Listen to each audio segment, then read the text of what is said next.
Kita bersyukur pada Allah dapat bersilaturahim sekali lagi pada tahun ini. Acara ini saya anggap sangat khusus, sangat istimewa. Karena itu saya mestinya acara saya di istana, tapi ya sudah setiap tahun saya di istana, jadi sudah bosan juga. Tempat duduknya di DIY, tapi saya tinggalkan untuk mendatangi acara ini. Pertama hari ini adalah 17 Agustus, yang kedua hari ini kita silaturahim Idul Fitri. Sesudah banyak masalah yang kita hadapi di atas hari ini, dan itu adalah proses dalam kita menyelesaikan masalah untuk menghadapi tantangan yang lebih besar ke depan. Karena itu saya sangat penting. Makanya saya bersyukur bersama saya juga hadir Pak Hardi, kemudian Pak Dr. Pak Wazir sebagai pembina, yang sehari-hari kami sendiri kan menyerahkan sepenuhnya kepada saudara-saudara Bapak Ibu pengurus dan pengawas serta para keluarga besar, kepala sekolah dan lain sebagainya untuk menjalankan amanah umat mengelola yayasan dan sekolah ini perguruan atas ini agar supaya dia menjalankan setia kepada visi dan misinya untuk membangun umat, berkhidmat bagi negeri, mengkader dan mencetak kader-kader pemimpin umat dan pemimpin bangsa.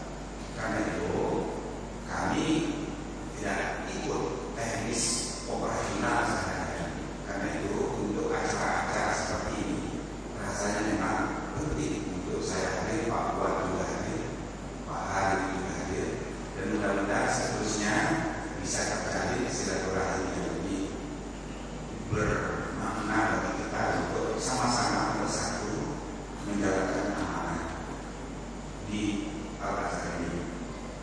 Bapak Ibu saudara-saudara sekalian, hari ini saya sudah mencatat informasi, kita sudah memiliki 134 unit sekolah seluruh Indonesia, 40 kampus, serta lagi akan ada resminya di Palembang.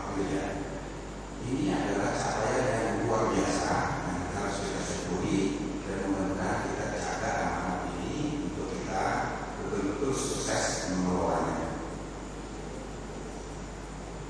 Tema kita hari ini adalah soal keikhlasan.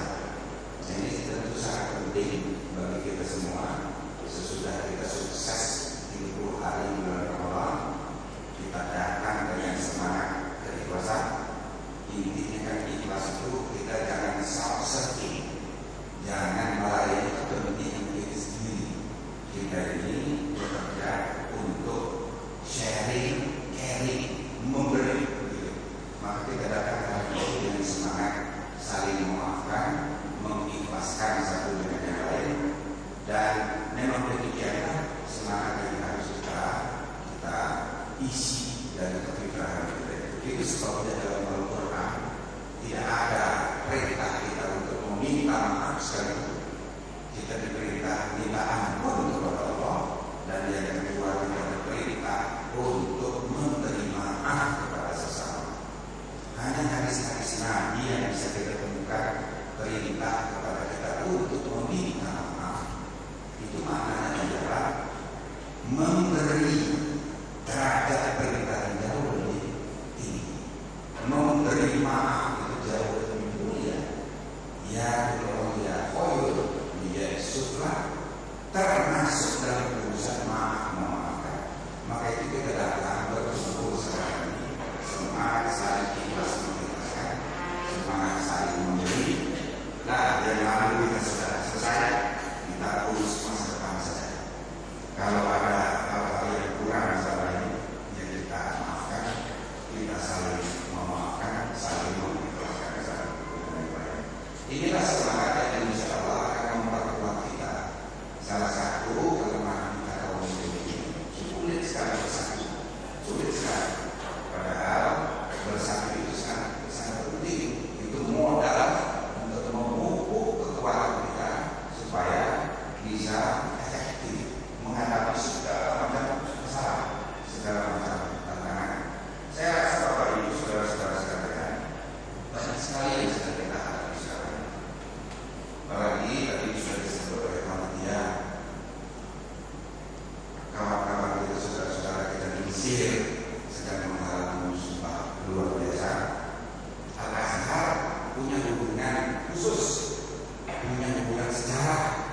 dengan alasan sama dengan umat di Mesir, dan bahkan kemerdekaan kita pun punya hubungan sejarah yang sangat kuat dengan rakyat Mesir.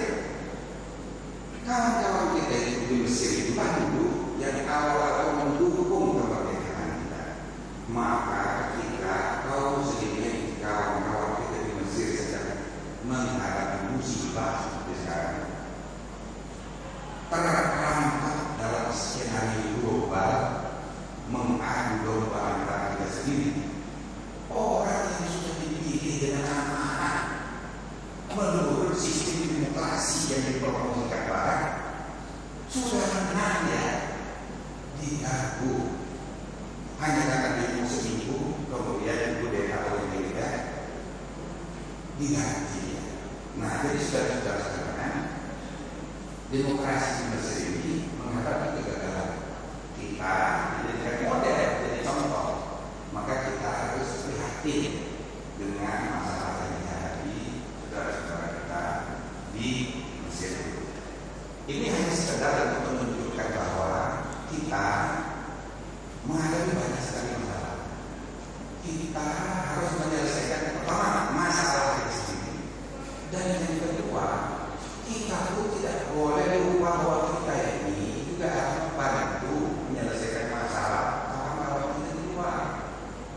Mengapa demikian, saudara-saudara? Karena kita ini negeri muslim terbesar di dunia. Kita ini negara demokrasi yang sekarang ini alhamdulillah jadi model di seluruh dunia, termasuk di Timur Tengah. Turki tidak dijadikan model karena ada hubungan masalah sejarah bangsa Arab dan bangsa Turki. Karena itu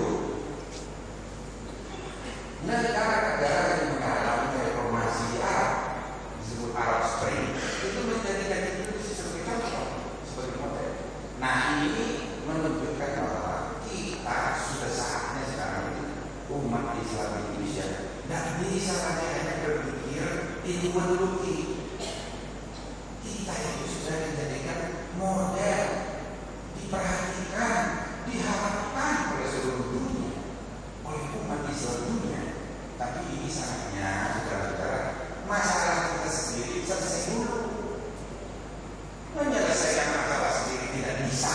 Bagaimana kita mau membantu menyelesaikan masalah orang lain? Nah, karena itu dua cara berpikir ini harus kita gerakkan secara simultan. Selesaikan masalah lingkaran kita bantu juga masalah umat di seluruh dunia. Itulah menunjukkan kepemimpinan kita. Al-Quran hari ini adalah sumber kader pemimpin dan sumber bukan hanya pemimpin umat, pemimpin bangsa juga.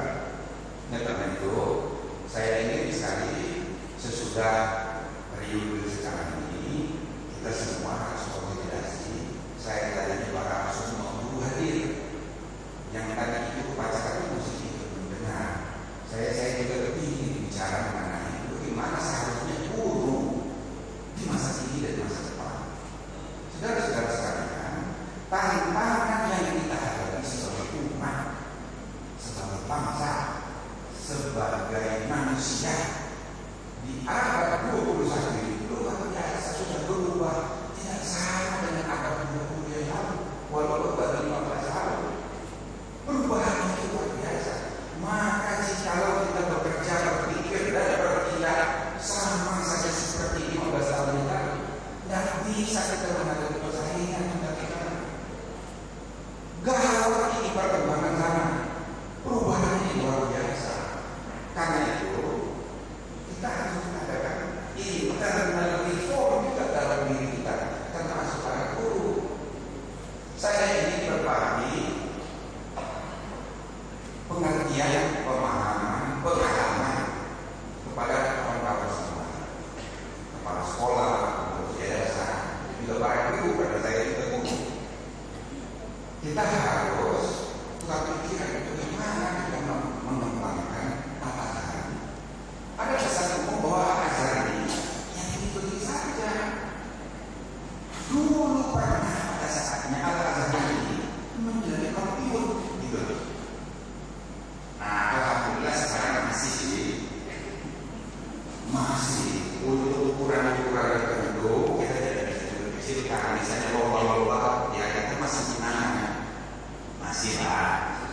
Cuma ini yang zamannya kita hadapi. Ya Allah, itu sekolah-sekolah elit di mana-mana, dan bahkan sekolah-sekolah asing luar negeri masuk sekarang di era globalisasi. Ini saudara-saudara harus kita perhatikan. Misalnya, salah satu keunggulan Al Azhar itu menempati segmen kelas menengah. Maka kalau perkembangan kelas menengah di Indonesia itu meningkat, Al Azhar itu jadi di seluruh itu simbol gengsi dari dunia pendidikan. Sekarang ini, ketanya saya, ya kan, kalau ditanya orang mana masuk sekolah, orang-orang kaya, anak-anak pejabat, sudah mulai berkurang. Ke arah hari itu sudah mulai berkurang. Begitu. Ada juga saya dengar anak-anak pejabat dipindahkan ke lain gara-gara dia puas di sini. Nah, ini belum tentu benar. Tetapi perkembangan persepsi semacam itu harus mendapat perhatian kita. Kita tidak boleh sebab jika itu ternyata benar, kita salah tidak mempertimbangkan. Nah, karena itu Bapak Ibu saudara-saudara saya dan para anggota pembina dan pengurus tentu sangat bersyukur kalau kita mampu melakukan perbaikan, penyesuaian di sana sini sehingga hari ini tetap menjadi sekolah yang diunggulkan, dan lebih diunggulkan. Ya, kalau sekolahnya biasa saja, itu sudah banyak juga di mana. Tapi sekolah yang unggul dan diunggulkan ini yang harus kita pelihara. Kita jangan sampai terlupakan. Karena perkembangan kehidupan kita cepat sekali. Nah, ini satu hal yang penting yang disampaikan. Dan yang kedua, Bapak Ibu juga menjelaskan, bukan hanya mengenai sekolahnya yang sedang kita hadapi sebagai ancaman dan tantangan ini, juga metodologi pendidikan berkembang luar biasa sekali. Ada yang namanya joyful learning, ada yang namanya sekolah homeschooling. Terlepas dari plus minus dari perkembangan kali itu, kita tidak boleh abaikan. Ada satu kelompok orang di atas hari ini yang harus terus mencermati perkembangan. Apa dampaknya homeschooling itu bagi sistem pendidikan? Apa dampaknya dari joyful learning dan lembaga-lembaga pendidikan yang menerapkan model-model alternatif di mana terhadap kebutuhan kita untuk melakukan reformasi ideologis secara ekonomi. Ini supaya kita tidak ketinggalan. Nah, ini pun menurut saya jangan diabaikan. Semua yayasan swasta, sekolah-sekolah unggulan punya niat yang sama-sama kita menjadi sekolah unggul lebih hebat dari yang lain. Semua sama begitu. Nah, kalau kita tidak ikut memikirkan mereka, tidak tahu perkembangan mereka, nanti ketinggalan. Nah, salah satu hal yang penting untuk mendapat perhatian kita, saya pernah diskusikan di dalam forum ISPI, Ikatan Sarjana Pendidikan Indonesia, tahun yang lalu. Saya sharing satu pemikiran mengenai bagaimana peran guru di masa kini dan di masa depan. Menurut saya ada perubahan yang harus kita perhatikan. Jika guru masih berperan seperti yang lama, tidak banyak faedahnya dulu. Tidak banyak faedahnya. Hadis Nabi mengatakan,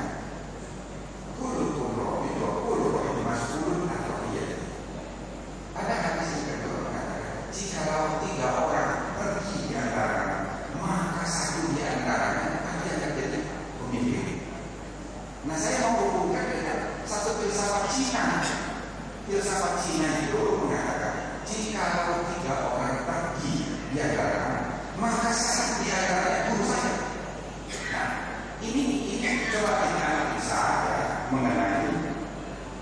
filsafat Cina dihubungkan dengan hadis Nabi.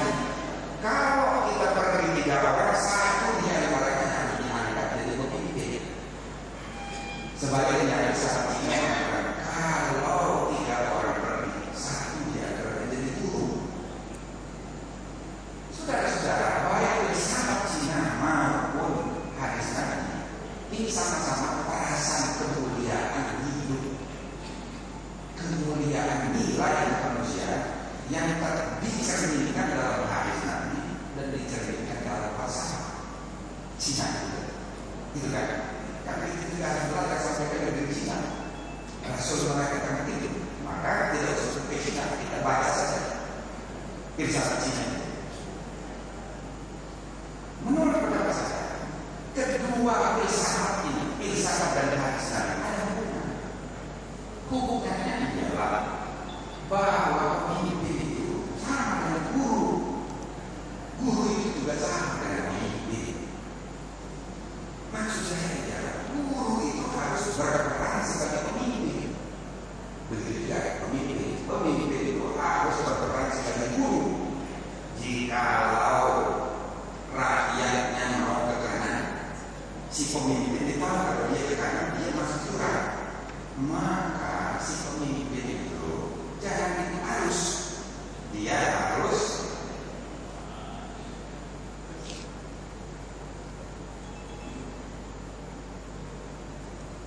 oke, pesan sponsor nanti saya tambah, tapi tidak apa-apa ya, agak banyak lagi tidak apa-apa, ada tambahan pesan sponsor. Nah jadi Bapak Ibu saudara-saudara, ini kita mau, saya mau ada diskusi, silahkan kita diskusikan nanti ya di sekolah. Menurut pendapat saya, guru itu identik dengan pemimpin, pemimpin itu harus identik dengan guru. Saya ikut kita, ya tentu tidak semua orang setuju. Ada beberapa guru besar yang debat saya juga waktu di UNJ. Guru adalah pemimpin, pemimpin adalah guru. Kalau pemimpin itu dia tidak berfungsi sebagai guru, maka dia jadi politikus biasa. Jadi bukan pemimpin. Jadi kalau dia tahu rakyat ini masih kurang, dia tidak boleh mengikuti apa maunya rakyat hanya dari popularitas. Bisa. Dia harus mengingatkan dengan baik-baik. Kalau mengingatkan dengan baik-baik bisa. Nggak sadar insaf juga. Dia mesti jaya dengan dulu. Jaya dengan dulu nggak bisa. Jaya dengan keras itu pemimpin. Kalau dia tidak self-serving, bukan untuk kepentingan dirinya, kepentingan golongannya, tidak apa-apa orang marah itu tidak apa. Sebab suatu hari rakyat itu akan tahu, iya ya, itulah fungsi pemimpin. Jadi saudara-saudara, pemimpin itu harus diurus. Kalau pemimpin dia hanya larut saja pada populisme, itu bukan pemimpin, politikus. Di sana demokrasi ketika kita belajar 15 tahun demokrasi, jadi kan semua orang itu begitu semua. Artinya pop, pemimpin kita semua pop semua, tidak mendidik rakyat. Padahal banyak sekali hal yang harus dibenahi. Sistem nilai, sistem hukum, sistem aturan, kelembagaan negara, nggak ada yang memimpin, semua jalan sendiri-sendiri, bebas. Sekali bebas sekali, sekali merdeka sekali. Nah, jadi saudara-saudara, menurut pendapat saya, pemimpin itu harus berfungsi sebagai guru. Sebaliknya, guru itu tidak harus berfungsi sebagai pemimpin. Jika guru itu tidak berfungsi sebagai pemimpin, dulu kita mengira guru itu adalah sumber pengetahuan. Zaman sekarang sudah membuktikan guru bukan hanya sumber pengetahuan. Taksonomi Bloom yang mengatakan pendidikan terdiri atas 3 komponen itu harus definisi, tidak adalah pameran sekarang. Kognitif, afektif, psikomotorik seakan-akan 3 komponen yang sama seimbang. Itu tidak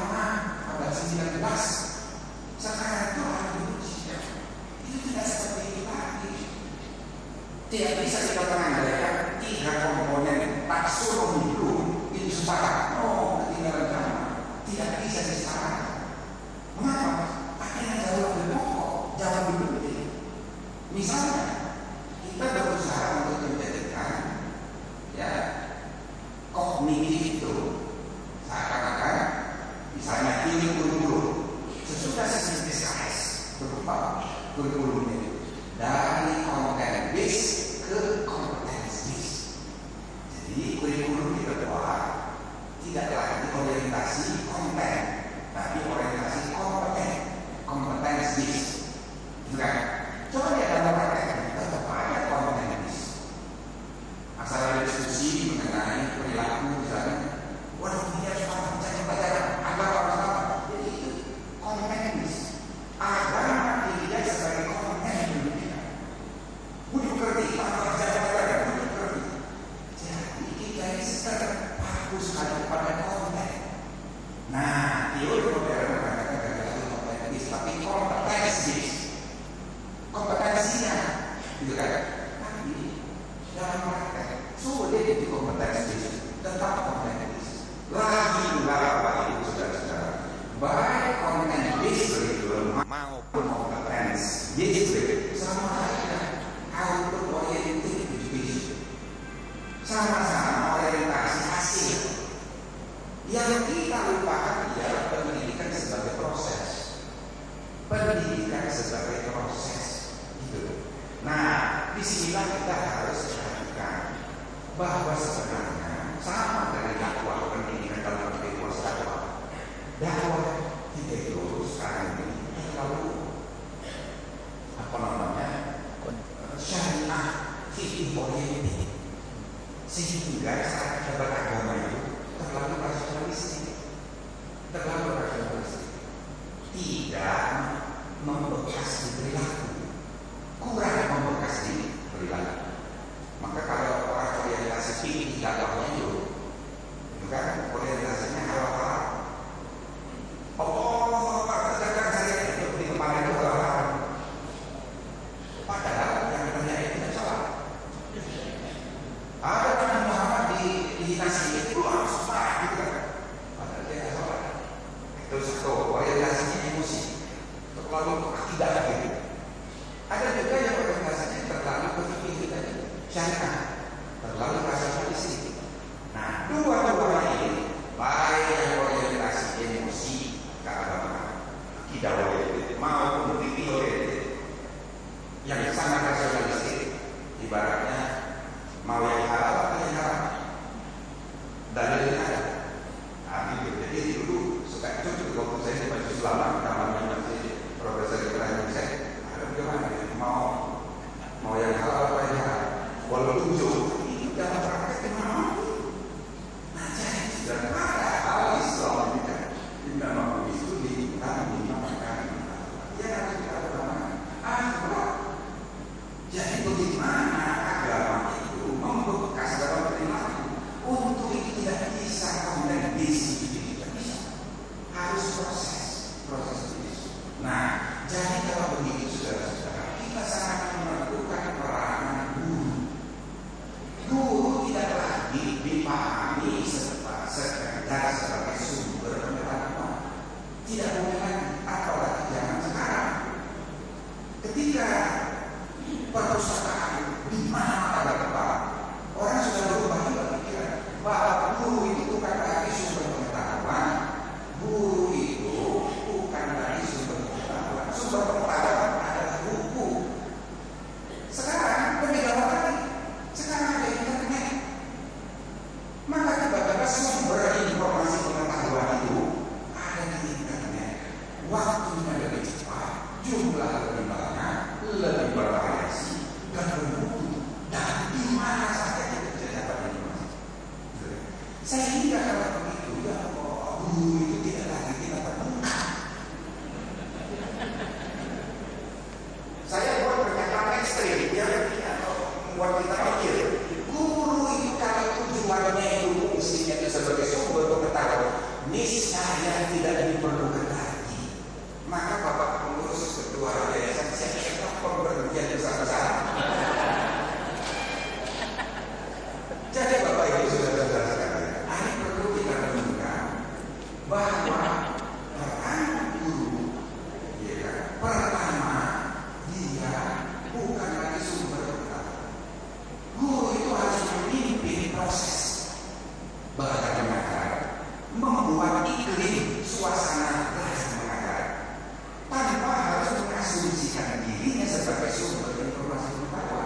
diberi rekonstruksikan, bukan dari sumber pengetahuan, melainkan dia harus menjadi sumber keteladanan. Satu, guru yang ditiru dan diguyu dalam filsafat Jawa yaitu pertama keteladanan. Uswatun hasanah. Fungsi Rasulullah itu keteladanan, dia pertama. Fungsi Nabi Muhammad itu uswatun hasanah. Nah yang kedua, fungsinya dalam uswatun hasanah itu dia juga pemimpin. Dia memastikan sistem belajarnya itu bekerja, memastikan sistem belajarnya itu tertata, iklim belajarnya itu kondusif, dan dia menjadi model, gitu. Jadi oleh karena itu menurut saya saudara-saudara, ini perubahannya harus revolusioner, nggak bisa biasa-biasa saja. Dan kalau mindset para guru yang berubah, masih macam-macam lagi materi, nah itu guru abad 19. Jangan berkata lagi. Nah ini saya kira satu hal yang nanti kita perlu supaya tidak terlalu panjang juga. Kasihan Pak Kiai kita memberitahu siang, apalagi kalau kasih tahu siang jadi supaya tidak terlalu panjang, saya hanya sekedar memberi trigger gitu ya untuk kita memikirkan ini. Nanti kita buat forum. Saya ingin sekali ketemu dengan para guru, kita diskusikan bagaimana bagusnya, bagaimana jadinya anak saya ini sebagai model untuk mempraktekkan ide-ide yang berkembang sambil kita mempelajari. Misalnya itu high school, bagaimana global school, bagaimana kita jangan kalah, tapi untuk kita berkompetisi kita tahu dulu apa yang mereka kerjakan, yang dikerjakan orang-orang. Misalnya daripada kita marah-marah terus, ini misalnya jenis yang di mana nih bikin proyek, bikin rumah sakit, bikin universitas, ya kan, daripada kita protes terus, kita pelajari apa yang mereka kerjakan. Dan tentu mereka mencari the best practice from the world dari Amerika, dari Prancis, yang kita mesti tahu apa yang orang itu kerjakan supaya kita bisa kompetisi dan sebagainya. Dan semangat itu harus tetap menyala di kegemilangan Al-Azhar ini, karena Al-Azhar dari dulu ini bukan sekedar sekolah biasa, bukan masjid biasa, ini masjid sumber sekolah sumber pencahayaan kader bangsa dan kader umat di sini. Jadi saya kira saudara-saudara, demikian termasuk juga kita sudah punya Universitas Islam Al-Azhar. Kita harus bersatu, mulai dari TK sampai ke perguruan tinggi, mulai dari guru TK sampai ke dosen Universitas Al-Azhar. Kita ini masih jauh dibandingkan dengan universitas yang lain. Dengan perkembangan Al-Azhar yang harus kita syukuri, tapi dibandingkan dengan perkembangan universitas yang lain, ini masih jauh sekali. Karena itu, ya kami kata urusan sepele-sepele tidak mulia, sekarang dilupakan kita. Gitu. Jadi kalau kita kalau larut dalam persengketaan kuliah, sebab itu mengganggu energi kita, membuang waktu kita. Padahal kita punya tujuan besar. Belum lagi kita mau menunjukkan pada dunia bahwa kita ini harus berperan membantu orang Mesir. Bagaimana yang bisa kita sebelum? Gitu. Dan ini soal serius, saudara-saudara. Ini negeri Muslim terbesar sekarang di seluruh dunia. Demokrasinya stabil. Saya sudah 5 kali mengisi acara Indonesia Egypt. Mereka menjadikan Indonesia tempat belajar. Para hakim datang ke sini. Saya harus mengisi. Saya dengan Sandra. Kemudian lagi, saya sekarang menjadi ketua Dewan Kehormatan Hakim. Hakim di sana sudah 2 kali. Saya sudah kirim orang ke orang belajar dari kita. Begitu juga para aktivis.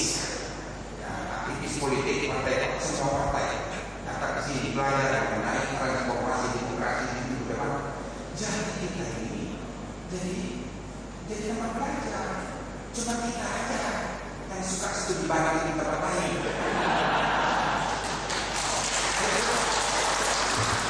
Orang Papua di sana itu, studi banding. Oh, orang studi banding tempat kita. Iya, satu hari saya masih terbayangkan. Nah, saya bicara dengan ketua Mahkamah Konstitusi sebelumnya sekarang di Mesir. Lalu saya menawarkan ide, saya bilang di OIC, di OKI, organisasi representasi Islam, belum ada forum hukum dan pengadilan, belum ada. Padahal semua negara Muslim punya problem dualisme sistem hukum antara hukum agama, hukum Islam, dan hukum nasional. Nah, ini bagaimana kita saling pada sama sekali mereka sama. Jadi tahun 2006 datang keputusan dia ke tempat saya, mengundang saya untuk mengadakan rapat pembicaraan. Itu penting sekali, ya, boleh. Nah, sesudah kita mau berangkat ke sana, duta besar mengirim keputusan dari Mesir. Dia masih Pak Hasan Lili dan datang ke saya, menyarankan Pak kalau bisa jangan ke Mesir. Begini Pak, ini selama setahun ini setiap minggu ada studi banding Pak, dari DPRD, dari bupati, dari wali kota, dari ketua pimpinan DPR, pimpinan DPD, menteri menteri. Wah, setiap minggu ada studi banding Pak Mesir. Rumahnya lagi studi banding Mesir. Lagi studi banding ada perlu.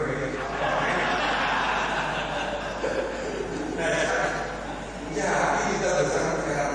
Pak, kalau bisa kalau usah kedua, setelah saya konsultasi, itu sudah saya batalkan. Saya batalkan gara-gara mau menghormati supaya kita itu jangan diperlakukan apa ya, terlalu royal. Ya, pejabat-pejabat kita itu seminggu sekali ada studi banding. Padahal dunia sudah berubah. Orang itu studi banding sama kita. Karena seorang Mesir, orang Indonesia. Nah, jadi Bapak Ibu saudara-saudara, kita harus merasa punya kebanggaan sebagai bangsa dan umat Islam. Dan lagi pula, ini sering saya ceritakan lagi pula, karena negeri kita negeri bersama Muslim, negeri kita demokrasi ketiga terbesar di dunia, dan kita jadi simbol dari negeri Islam.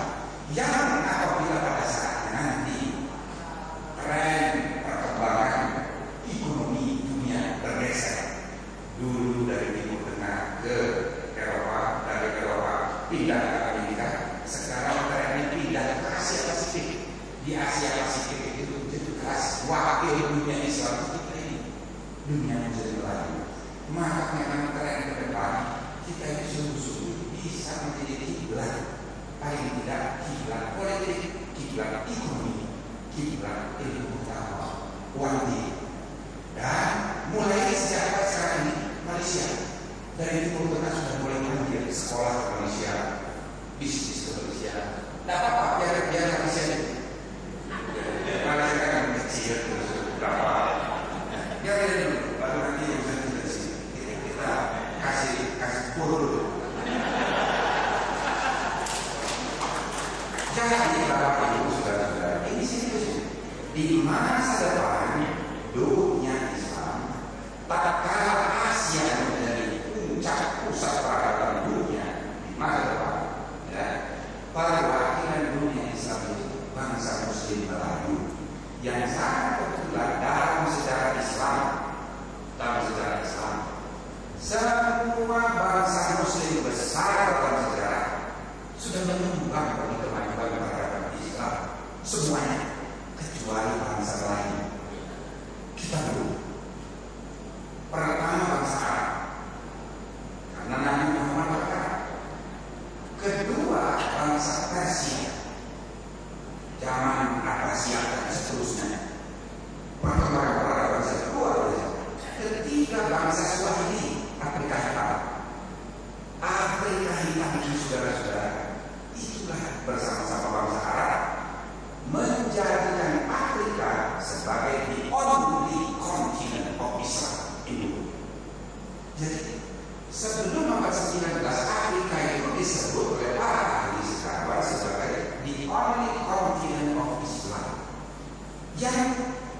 membangun itu bangsa Arab dan bangsa Swahili apa kata kolonisasi di kemudian hari baru bangsa orang Kristen sebelumnya dari Islam.